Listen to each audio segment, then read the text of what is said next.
Hello, and welcome back.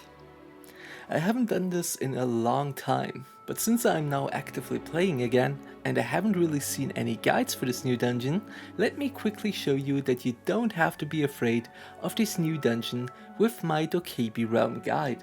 First of all, the quests. There is only a single quest to accept before entering the dungeon. It is the quest from Odanerk in Gwisin. For this quest you will have to kill 300 boss monsters in this dungeon. The reward is level 60 PvP gloves that are enchanted to +5. The other quests will be received when you enter the dungeon. It's okay to do them since most of them are on the way, but also don't expect anything amazing. It's only a bit of experience and recovery stones, the ones that restore 5000 HP and 5000 MP. But now let's get into the dungeon. As soon as you enter the dungeon, you will find a few red bean pots on the way. Destroy the pots and collect the red beans. There will be many of them on the way to the other different bosses, and you will need them for the first boss in the forest and later for another boss. You will also find a hat box on the way to the first boss.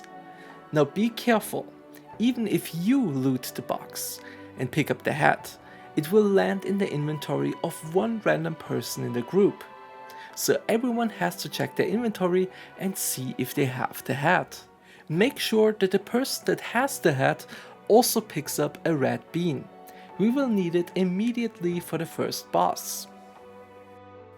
The hat is used for a first boss in the forest. It is a witch, and if she whispers your name 3 times, you get one shot. The witch is invisible and can only be seen by the person with the hat. You and your group enter the forest, and as soon as you hear the witch whisper, the person with the hat has to use it, and then locate the witch and throw a red bean at her. This will make her visible to the other players, and you can then all attack her. Even though she is visible now, it doesn't mean that she stops whispering your name. This is actually a quite annoying, probably even the most annoying boss in the entire dungeon, and we have tried to kill it many different ways. The witch targets the person with the most aggro, and she hits that person and everyone in a 10 or 20 meter radius around it with the whisper. I'm not sure on the exact meters right now, I would need to test it once more, maybe someone in the comments can say what it actually is. Anyway, if you have the aggro of the witch, go away from your group members. If you go in with an inexperienced group, I would advise you to simply use your Jasper's Grace so you don't stack up the soul sickness already. The second boss is a wind spirit at the pavilion. You can spawn it by interacting with the Yangi board. The boss periodically uses the Berserker or Frenzy debuff on everyone around him, meaning that your group will attack each other for a few seconds. The cleric and ranged DPS can stay out of range, but the melee DPS and tank will simply hit each other a few times, and it is really not a big deal. It is more annoying than dangerous. And that's basically it with this boss, there is nothing special about it. The third boss is a woman in the village. Before you fight the boss, talk with all the villagers, and some of them will transform into ghosts that attack you. They're not really dangerous, they're again only annoying, because they also inflict you with the Berserker Frenzy debuff. After you did that, run around the village and pick up all the red beans out of the pots, and also search for a mirror item. The mirror item is similar to the hat in the beginning, meaning even if you are the one to pick it up, it will get added into the inventory of a random person. This person then has to go to the well and use the mirror. This spawns the boss and the fight begins. Every few seconds the boss will use the skill See Me Not. When she casts it, stop attacking, because it is a reflect shield. If you attack her with the shield up, you will one-shot yourself. To remove the shield, throw a red bean at her as soon as she gets the reflect. This will remove it and give your group around 10 seconds to deal damage. This shouldn't be a problem, but let's say you run out of red beans. Then you don't have a way to remove the reflect shield. This leaves only a around 2 to 3 second window where your team can attack the boss until she buffs herself with the reflect again. It is still possible to do the boss like that, but it will take significantly more time. Before you leave the village, somewhere in the village will be a box. In this box or chest is a jelly. Pick it up and someone will get it into their inventory. This jelly will be needed to summon the last side boss. Next up is not a boss but instead a little event. If you follow the path you will come across 2 totems. In front of it is a box. Important, do not open the box now. The box will be empty and you will not get the important item. Enemies will spawn and attack these totems. Your group needs to defend and protect them. Your cleric or chanter can also buff and heal the totems. While most of your group are protecting the totems, at least one person has to follow the path north and walk into a cave. In this cave is a sensor, which spawns the monsters that are attacking the totems. Simply destroy the sensor and kill the rest of the mobs that are attacking the totems. If you then open the box, water pulse will be in there for every single person in your group. The next boss is the river spirit. If you do it normally in melee range, you will need the water pearls you get from protecting the totems. Because if you stand in melee range of the spirit, you will be underwater and take damage periodically because of it. If you use the water pearl, this damage will be negated and you can simply do the boss. Do not forget, the water pearl doesn't last forever. You will have to reuse it multiple times during the fight. Another way of doing this boss is by gliding down and landing on top of these rocks. This way the AoE damage and the water damage are gone, and the boss is much easier. However, this way only the ranged DPS can attack, and your melee group members simply have to wait and do nothing. The 5th boss is Haettoda. It has multiple new mechanics. Mechanic number 1. The boss gets a red or a blue buff every now and then. While he has the red buff, don't use physical attacks. And while he has the blue buff, don't use magical attacks. If you do, it will heal the boss by the amount of damage your attacks would do.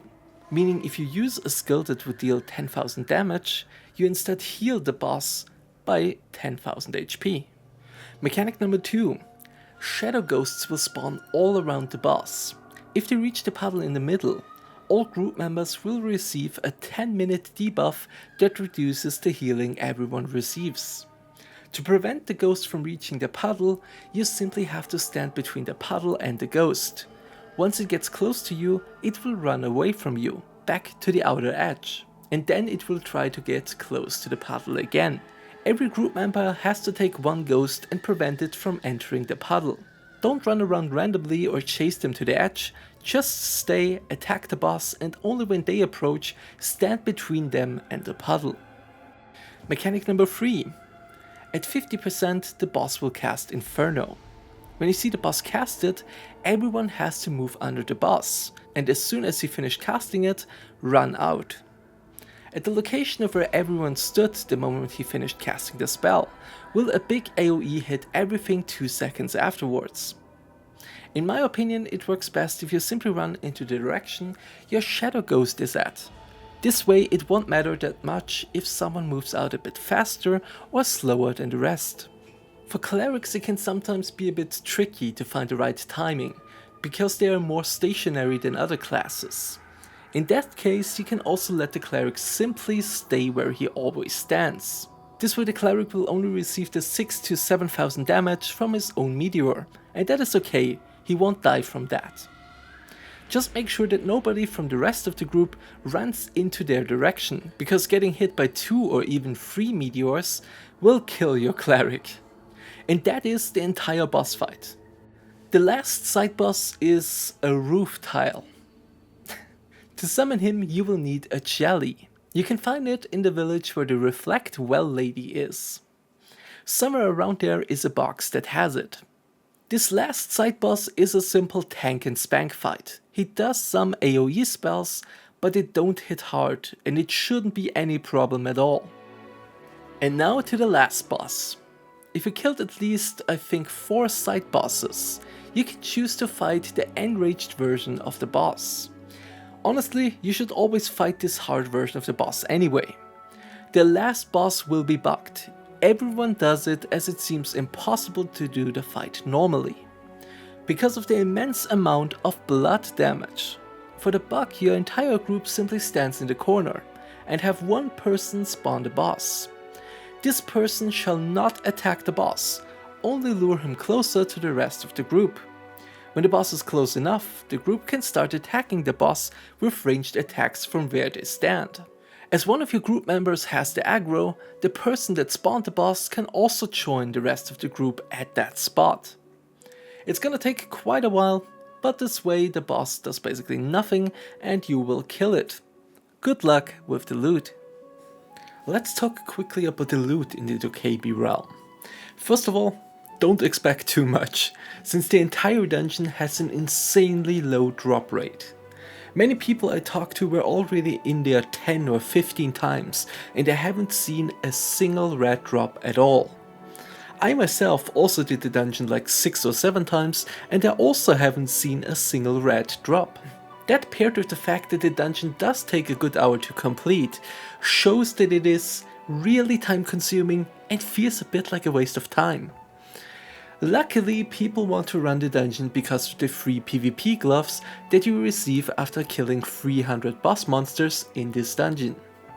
Now, certain side bosses can drop certain items. Sadly, I cannot tell you which boss drops what. I haven't dropped a single piece yet, and the Aeon Codex website also doesn't show from which bosses the items drop.